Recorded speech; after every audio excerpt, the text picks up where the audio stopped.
Puji nama Tuhan, Shalom Bapak Ibu Saudara.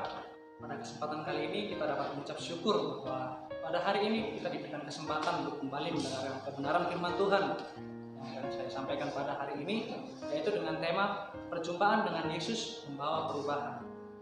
Ketika kita berbicara tentang perjumpaan dengan Kristus, kita berbicara tentang perjumpaan. Ada beberapa orang yang ingat tentang bagaimana mereka bertemu, seperti pada saat kita bertemu dengan pasangan kita saat pertama kalinya, atau orang-orang yang kita kasihi. Kita akan mengingat berbagai macam detail yang terjadi pada saat kita bertemu dengan orang yang kita kasihi.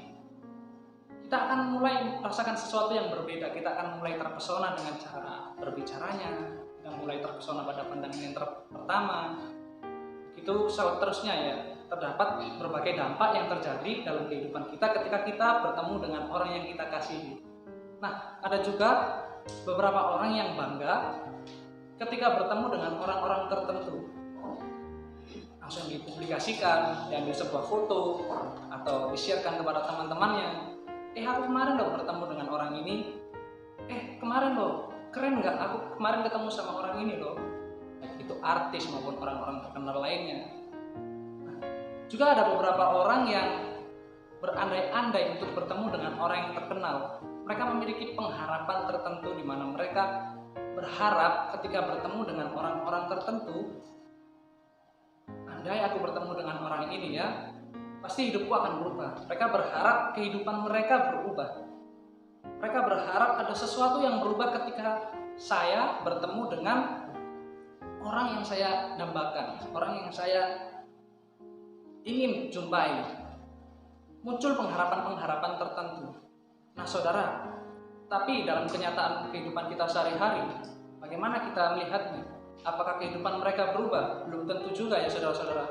Belum tentu ketika kita bertemu dengan orang-orang yang kita ingin sekali ketemu, ingin sekali jumpai, belum tentu hidup kita berubah. Tetapi ada satu pribadi yang ketika kita bertemu dengannya, kita tidak hanya terpesona, kita tidak hanya bangga bertemu bersamanya, apalagi berandai-andai. Itu tidak bisa. Tidak hanya sekedar itu, tapi hidup kita berubah, yaitu Tuhan Yesus Kristus. Nah, saudara, ketika kita melihat di Perjanjian Baru bagaimana Yesus Kristus bertemu dengan banyak sekali orang dan kehidupan mereka berubah. Banyak sekali orang-orang yang bertemu dengan Yesus dan kehidupan mereka berubah. Hari ini kita mau membahas sebuah tokoh dalam Alkitab, yaitu Petrus, dalam Lukas pasal yang kelima ayat yang pertama dan kedua. Saya akan membacakannya untuk saudara-saudara. Pada suatu kali Yesus berdiri di pantai Danau Genesaret, sedang orang banyak mengerumuni dia hendak mendengarkan firman Allah. Ia melihat dua perahu di tepi pantai, nelayan-nelayannya telah turun dan sedang membasuh jalannya. Nah, ketika kita melihat Petrus ini, siapakah dia pada saat itu? Dia adalah seorang nelayan yang menjadi murid Yesus. Seorang nelayan yang tentunya memiliki pengalaman-pengalaman tertentu di bidangnya, pada profesinya, dengan pengetahuan-pengetahuan tentang bagaimana cara mencari ikan, bagaimana pasang surutnya ombak, bagaimana angin bertiup, terus bagaimana kapal ada kerusakan di bagian mananya. Mereka pasti tahu bagaimana caranya untuk menyelesaikan segala permasalahan yang terjadi.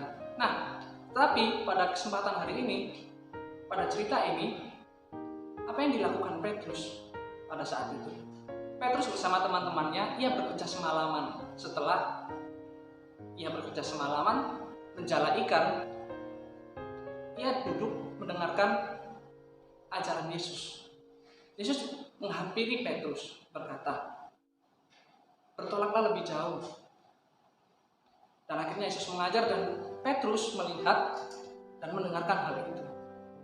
Lalu sekali lagi Yesus berkata, "Bertolaklah lebih jauh dan tebarkanlah jalanmu." Sedang Petrus yang telah bekerja semalaman dengan pengalaman yang begitu banyak, ia tidak mendapatkan ikan. Tetapi ketika ia melihat bahwa Yesus menyuruh ia untuk bertolak lebih jauh, apa respon yang diberikan oleh Petrus? Ini respon yang bagus ya saudara-saudara. "Guru, kami telah bekerja semalaman untuk menjala ikan, tetapi tidak mendapatkan hasil apapun." tapi karena Engkau yang menyuruh kami, maka aku akan melakukannya. Ini respon yang bagus daripada Petrus ketika ia bertemu dengan Yesus, ya saudara. Ketika ia mendengarkan ajarannya, ia percaya akannya. Tanpa banyak berbelit kata, tanpa banyak alasan, dia berkata, karena Engkau yang menyuruh kami akan melakukannya. Nah, perjumpaan yang terjadi dalam kehidupan Petrus membawa perubahan besar.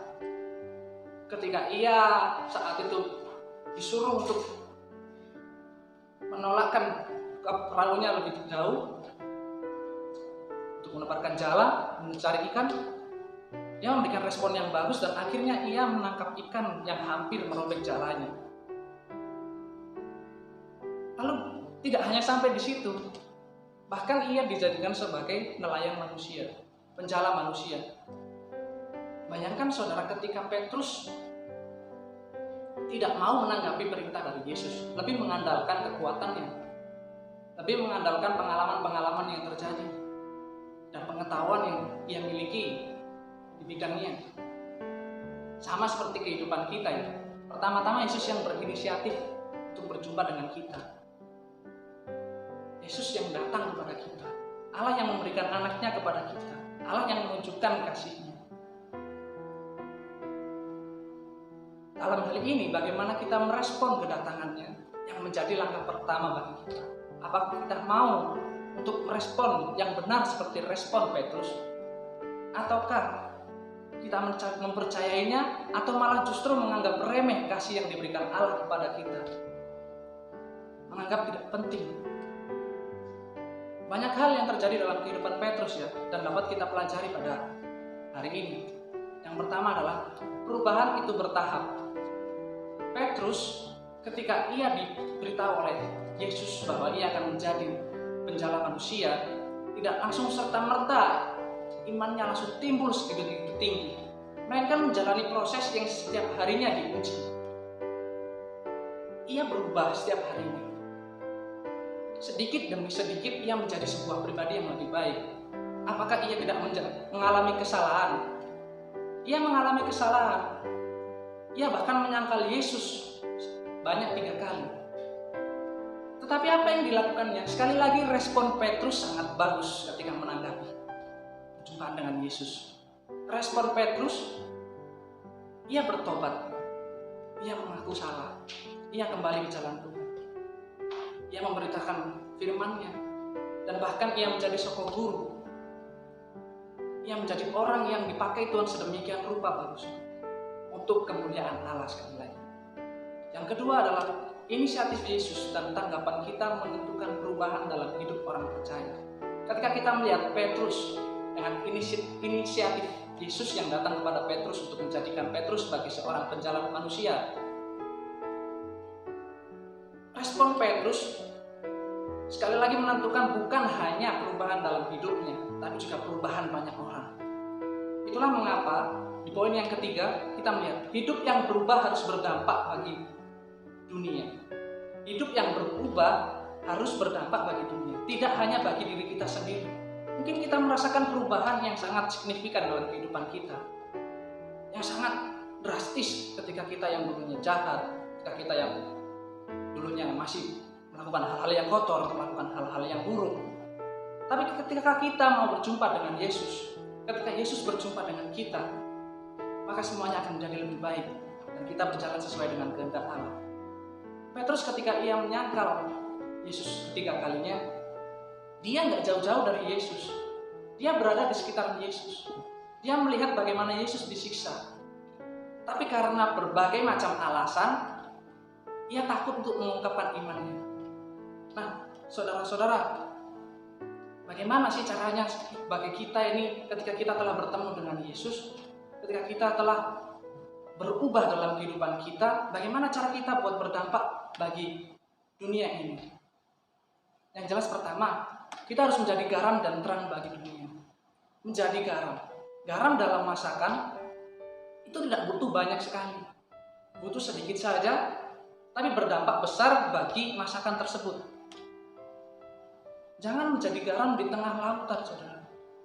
Bagaimana garam itu dapat berfungsi ketika banyak sekali garam yang tersedia di dalam lautan. Garam itu tidak akan berfungsi. Garam itu mempengaruhi dan bahkan membuat hal yang buruk bagi orang-orang di sekitar kita. Ketika kita mau untuk mencoba menjadi garam, maka kita harus berani buat mengambil risiko. Petrus dalam akhir hidupnya, ia disalib terbalik, saudara. Mengambil risiko, apa yang ia lakukan berdampak besar bagi kehidupan orang percaya. Lalu menjadi terang bagi dunia. Menjadi terang bagi dunia itu ketika kita menjadi terang, bukan di tempat yang sangat terang atau terang biasa. Ketika terang bersatu dengan terang yang lain, maka terang tersebut tidak akan terlihat secara mencolok. Tapi ketika terang tersebut berada di dalam kegelapan, maka terang sekecil apapun, ia akan menyinari kegelapan itu. Ia akan membukakan segalanya itu. Dan melihat bahwa ada perbedaan antara kita dengan manusia duniawi. Saudara, di era globalisasi seperti ini, di modernisasi seperti ini, bagaimana cara kita buat menjadi garam dan terang dunia?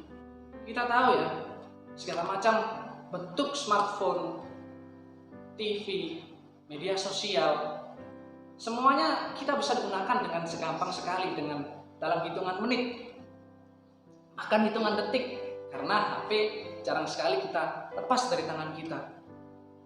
Mari kita gunakan semua media itu. Kita tahu bahwa ada WhatsApp, Facebook, TikTok, Instagram, dan segala hal yang berhubungan dengan media sosial yang dapat kita masuki, yang dapat kita menjadi dampak bagi setiap orang percaya maupun orang yang masih belum percaya,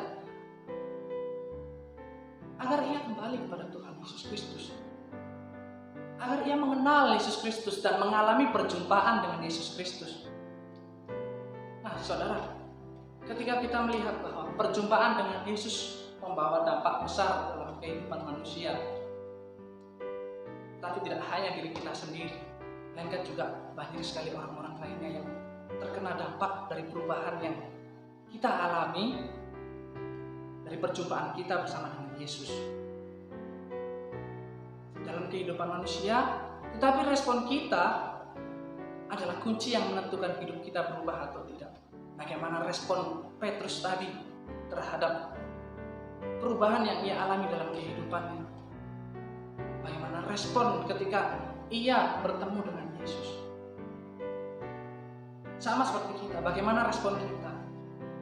Memang pertama-tama Allah yang datang kepada kita, Allah yang memberikan anaknya bagi kita. Kita semua orang yang berdosa.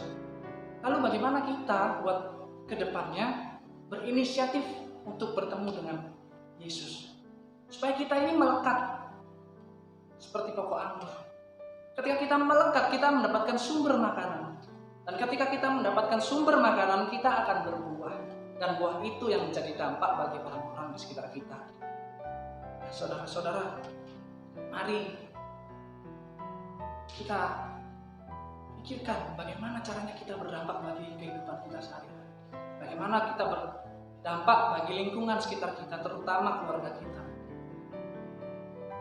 Ketika kita melihat bahwa hal itu menjadi hal yang baik bagi lingkungan kita, mau nggak kita maju?